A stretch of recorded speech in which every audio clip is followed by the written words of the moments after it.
ధనుసు రాశి వారు మాఘమాస శుద్ధాష్టమి అక్షయ కాలభైరవాష్టమి సందర్భంగా ఎలాంటి విధులను పాటించడం వలన జాతకంలో ఉన్న గ్రహ దోషాలు తొలగి ఐశ్వర్యం మన సొంతం అవుతుందో ఈ వీడియోలో సవివరంగా సంపూర్ణంగా తెలుసుకుందాం. ధనుసు రాశిలో ఏ నక్షత్రాలు వస్తారగా మూలా నక్షత్రంలోని 4 పాదాలు, పూర్వాషాఢ నక్షత్రంలోని 4 పాదాలు, ఉత్తరాషాఢ నక్షత్రంలో 1 పాదం కలిపితే ధనుసు రాశి అవ్వడం జరుగుతుంది. చాలామందికి పుట్టినటువంటి కాల సమయంలో డేటా ఆఫ్ బర్త్లు లేనటువంటి కారణం వలన పేరు యొక్క మొదటి అక్షరాన్ని అనుసరిస్తూ ఆ రాశిని తెలుసుకునే ప్రయత్నం చేద్దాం. ఏ, యో, బా, బి, బు, ధ, బా, డా, బే అక్షరాల వారిని కూడా ధనుసు రాశి జాతకులు. ధనుసు రాశి అధిపతి దేవగురు బృహస్పతి.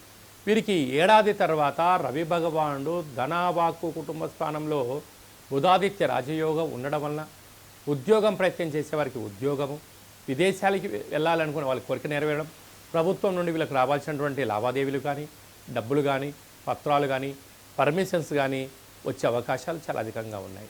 లేక తృతీయంలో శని భగవాను ఉండడం వలన తల్లిదండ్రులతో, అన్నదమ్ములతో, అక్కా చెల్లెలతో, పొరుగువారితో, మీ చుట్టుపక్కల ఉండబడడంతో సఖ్యత చాలా అవసరం. వాళ్ళ అవసరం ఉన్నంత వరకే మిమ్మల్ని తలపైన పెట్టుకుంటారు. వాళ్ళ అవసరమైన తర్వాత మిమ్మల్ని నిలబె తీసుకొచ్చి పెడతారు.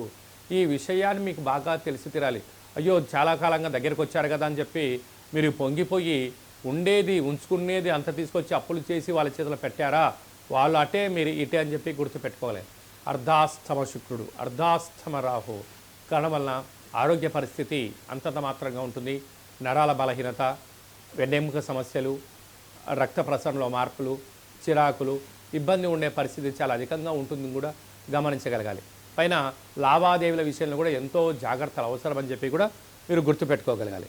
అలాగనే 6వ స్థానంలో దేవగురు బృహస్పతి సంచారం చేయడం వలన ఆధ్యాత్మికంగా ఉండడం, నిత్య సూర్య నమస్కారాలు చేయడం, ప్రశాంతమైన వాతావరణాన్ని ఎప్పటికీ ఏర్పాటు చేసుకుంటారో అనేక రకాల ఇబ్బందులు తొలగిపోతాయి. లేకపోతే రుణ సమస్య, రోగ సమస్య, అగ్నిభయం, చోరభయంతో నిత్యం ఏదో రకమైన మానసిక ఆందోళనతో నిద్రలేని రాత్రులు గడిపే పరిస్థితి చాలా అధికంగా ఉంటుందని చెప్పి గమనించాలి. సప్తమంలో కుజుడు సంచారించడం వలన, కుజదోష ప్రభావ కారణం వలన దూరావాయు జల ప్రయాణాలు పెట్టుకునేటప్పుడు ఎన్నో జాగ్రత్తలు అవసరం. అదే కాకుండా మీ జన్మ నక్షత్రం రోజున అష్టమి, పూర్ణిమ తిథులు ఎందున దూరావాయు జల ప్రయాణాలు పెట్టుకోవద్దు. ముఖ్యమైన సభలు, సమావేశాలు వాయిదా వేసుకోవడం ఉత్తమోత్తంగా భావించగలగాలి. ఇన్ని వేల వీడియోలలో ఈ వీడియో మీరు చూస్తున్నారు అన్నట్లయితే కాళభైరస్వామికి ఆశీస్సులు మీపైన ఉన్నాయి అని చెప్పి గుర్తుపెట్టుకోగలగాలి. కాళభైరస్వామిని స్మరణ చేసే సమయం ఆసన్నమైంది అని చెప్పి కూడా గుర్తుపెట్టుకోగలగాలి. కనుక మీ జన్మ నక్షత్రం రోజులు కానీ ఇట్లా అష్టమి, పూర్ణిమ, అమావాస్య తిథులు ఎందున నారికేల దీపం కానీ, కూష్మాండ దీపం కానీ, నింబకుష్మ దీపాన్ని పెట్టడం, సౌభాగ్య ముడుపును కట్టడం వలన భైరవ స్వామి వారి ఇంటికి స్వాగతం పలకడం అని చెప్పి గుర్తుపెట్టుకోగలగాలి.